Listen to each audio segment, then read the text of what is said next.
What's up, guys? Welcome to my channel.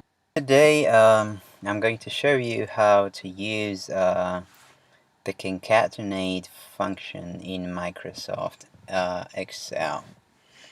To do that, I have two main examples, and the first one is, as you can see from the screen, that involves the concatenation of two or more cells in the spreadsheet. So we'll start, as you can see, I have like a first name and a last name separately in separate columns or separate cells. So I want to have a full name which will concatenate the first and the last name. Sometimes the first name and last name will be in different columns, and you might want to have a full name in one cell. So as you can see in the first one, and I have Gate, so I want to have a full name of this. So to do that, I will you have to go to the cell that where you want to output that. In this case, it's under the full name in here. Then go there and type the equal to sign in there from the keyboard. After that, type the concatenate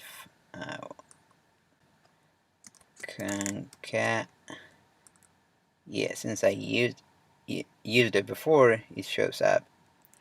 And then go to the end and then open parentheses, and then give the first cell.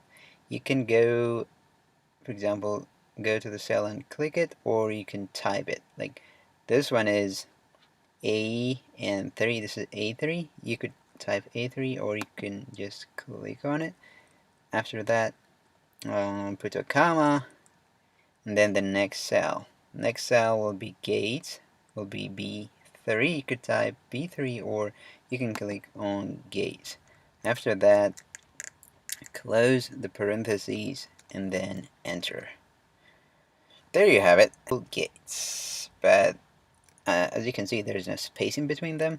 We can fix that. To do that, go to the top. You see this one? fx equals concatenate A3 B3.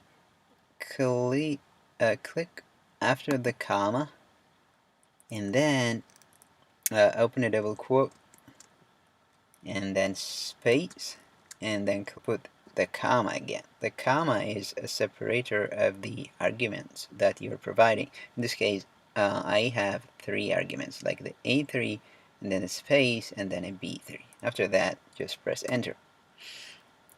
Boom, we have it, Bill Gates separated by space. And then once you have done this for the first one, you can drag it down for the next, maybe 50 or 100. Then you can drag this formula down. To do that, just go to the bottom right hand corner, and whenever you are there, the cursor, for example, in here is like this. In here it's like a yellow cross, and then but if you are here, you see it's darker plus sign. When press on the mouse and scroll down up to wherever you want to do it. Alright, so as you can see, we have Bill Gates, we have Steve Jobs, we have Mark Zuckerberg in this case. Alright, this is the first example. The second one is I use it very often, and that's for a SQL. So one particular example is maybe you can have a list of tables. Let's say you might have 50 tables or more, and if you want to know how many records each table has, you can use the concatenate function to write a script instead of just typing like 50 or 100 scripts. So I'll give you this example for a SQL script. So for this example, I want to have a count of each table. So same thing, I go to the cell that I want to have the output in, and then type the equal to key, and then type concatenate.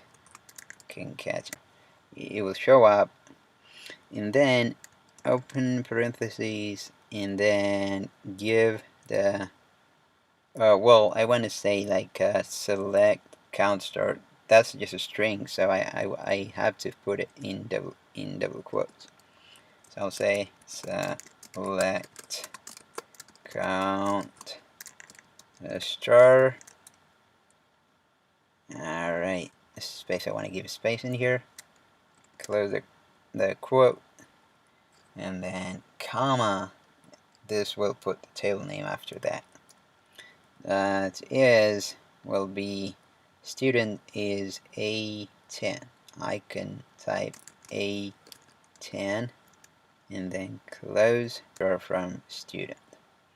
But whenever you run this in SQL, you won't know which column is for which table. I mean, if you want to run it just in one in one query window, you won't know. So we need to modify our query so that we will count doesn't have a column name, right?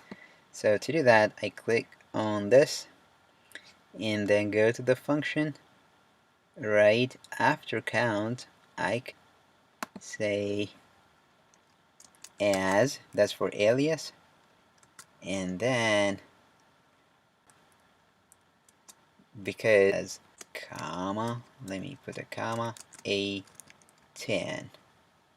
Okay, comma, but from is a string, so that will be in double quotes. So now as you can see, we have select count star as, this is string, one argument, A10, second argument, from is another argument. I want to put space in here. Alright, and then from, then blah blah, from is another one, A10. Alright, so this will give us select count star as student from student.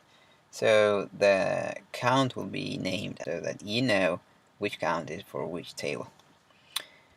And once you have that, you said before, go to the bottom right. When the cross is darker or black, scroll it down.